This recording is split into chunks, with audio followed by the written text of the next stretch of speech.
भक्ति हो सुदामा जैसी। एक ऐसा भक्त जिसके पास, जिसके घर में एक किलो आटा भी ना था। कभी पूरे जीवन में सुदामा के घर में 1 किलो आटा इकट्ठा नहीं कर पाए सुदामा। लेकिन क्या कभी आपने भागवत जी में सुना कि सुदामा पहुंच गया भगवान से लड़ने की? आप मेरे मित्र हो, बेस्ट फ्रेंड होकर के आपने कुछ नहीं दिया मुझे। भगवान कह रहे कुछ मांगे, पर सुदामा ना प्रभु, वही फटी धोती, मैं उसी में खुश हूं, मैं उसी में प्रसन्न हूं।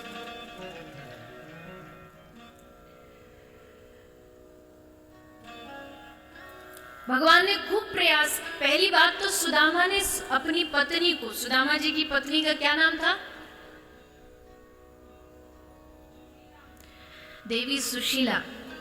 तो अब माताओं का थोड़ा सा स्वभाव होता है बढ़िया वस्त्राभूषण पहनने का, कुछ अच्छी वस्त्र। यद्यपि सुशीला बहुत भगवत भक्त थी, किंतु फिर भी नारी स्वभाव है तो मन में आई जाता, अरे पड़ोसन देखो कितने बढ़िया बढ़िया कपड़े पहनती है, उसका पति देखो उपहार लाता, ये तो हमको कभी पूछते ही नहीं, करवा चौथ पे एक अंगूठी तक न दी।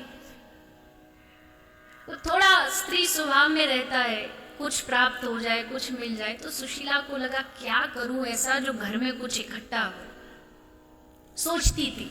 तो ठाकुर जी ने सोचा चलो सुशीला की इच्छा पूरी कर दें।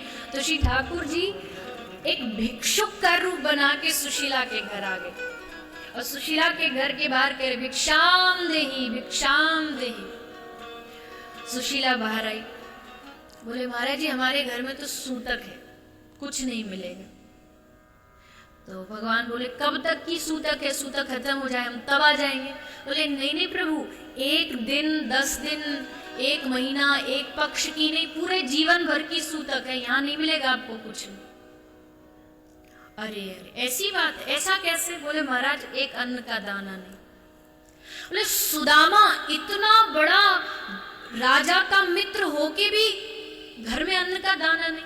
सुशीला को अब तक नहीं पता था कि द्वारिकाधीश उसके मित्र हैं। सुदामा ने कभी बताया ही नहीं, सुदामा ने कभी नहीं बताया। आज भगवान सुशीला को बताने आए ताकि ये थोड़ा पीछे से प्रेशर करे कि जाओ तुम द्वारिकाधीश के पास जाओ।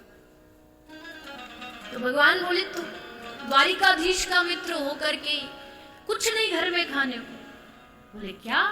हाँ बिल्कुल, तुझे नहीं पता, तेरा पति द्वारिकाधीश का बचपन का लंगोटिया यार है और कहते हैं दुख में तो मित्र ही साथ देता है।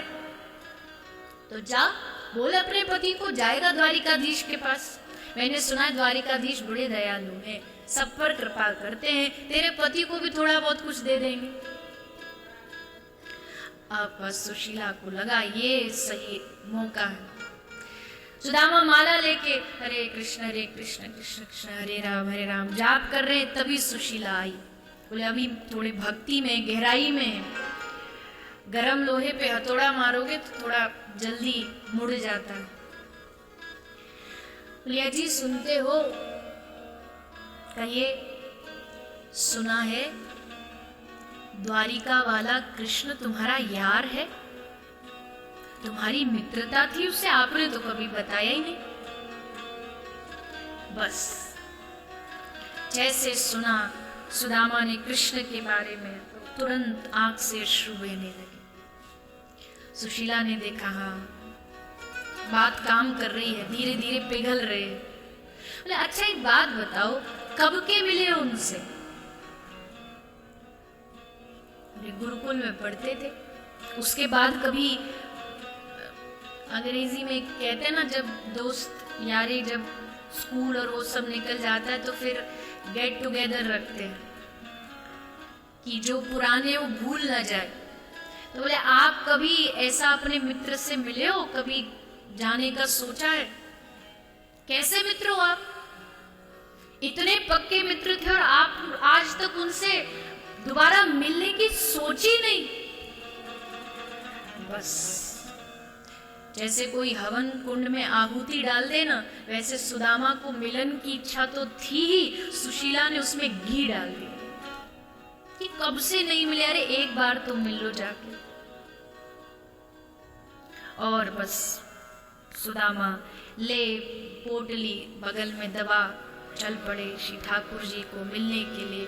कुछ नहीं है अपने पास में, एक चवन्नी नहीं है, एक ढेला नहीं है, पर जा रहे हैं क्योंकि हारे को हरि नाम। वैष्णव के पास तो उसका हरि नाम ही सब कुछ होता है, उसी को लेके माला को लेके जा रहे हैं। बहुत सारी रुकावटें आई, आप कथा प्रसंग तो जानते हैं। और अंततः सुदामा द्वारिका पहुंच गए। द्वारिकाधीश तक सूचना गई, हे प्रभु द्वार पर आपका एक मित्र मिलने आया है। हे राजाधिराज, लगता तो नहीं है कि आपका मित्र है, पर कह रहा है कि आपका मित्र है। बस श्री ठाकुर जी को इतना सुनना था, प्रभु उठ के दौड़े, सुदामा को ऐसा अंक में भरा, दोनों एक दूसरे को ऐसे मिले जैसे दो नहीं बल्कि एक शरीर मिल गया। अंग से अंग लगा करके सुदामा रोए जा रहे, ठाकुर जी रोए जा रहे, गदगद हुए जा रहे। अंग से अंग लगाया, जुड़ाव तो छूटे ना, ऐसे एक दूसरे को हृदय से लगा के ठाड़े।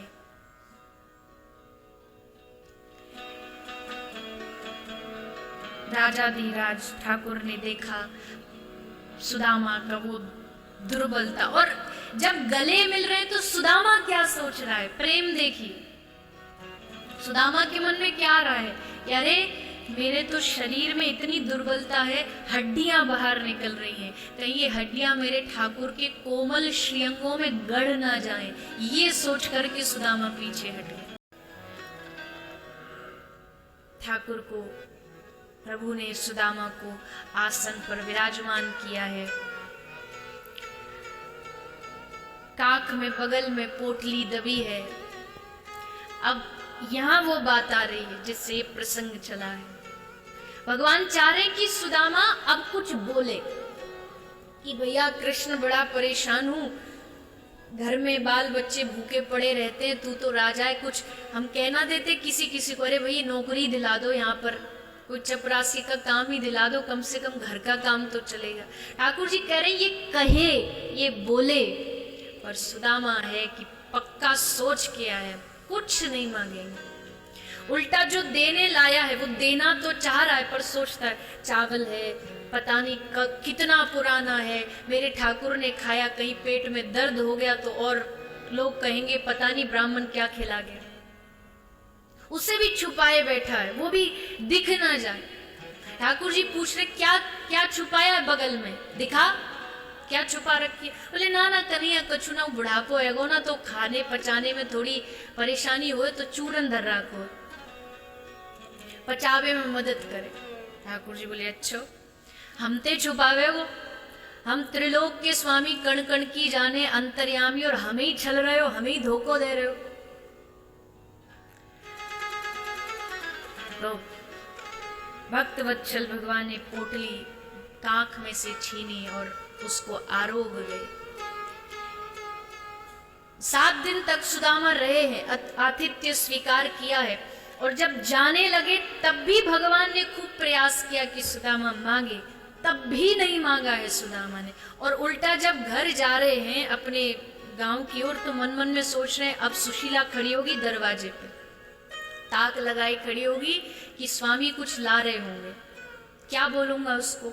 ये बोल दिया कि कृष्ण ने कुछ नहीं दिया तो वो तो बाबरी है, उल्टा कृष्ण के प्रति द्वेष रख लेगी कि अरे कैसा मित्र था, कुछ नहीं दिया, और उसके मन में कृष्ण के प्रति द्वेष आई, ये मैं नहीं चाहता।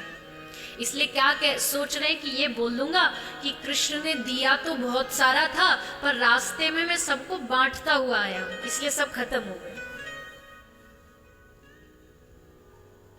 ये सोच करके सुदामा चल रहे। और जब पहुंचे अपने गांव तो आप सब जानते हैं, जहाँ एक टूटी फूटी सी झोपड़ी सुदामा की हुआ करती थी, वहाँ बड़े बड़े महल, आलीशान पूरा साम्राज्य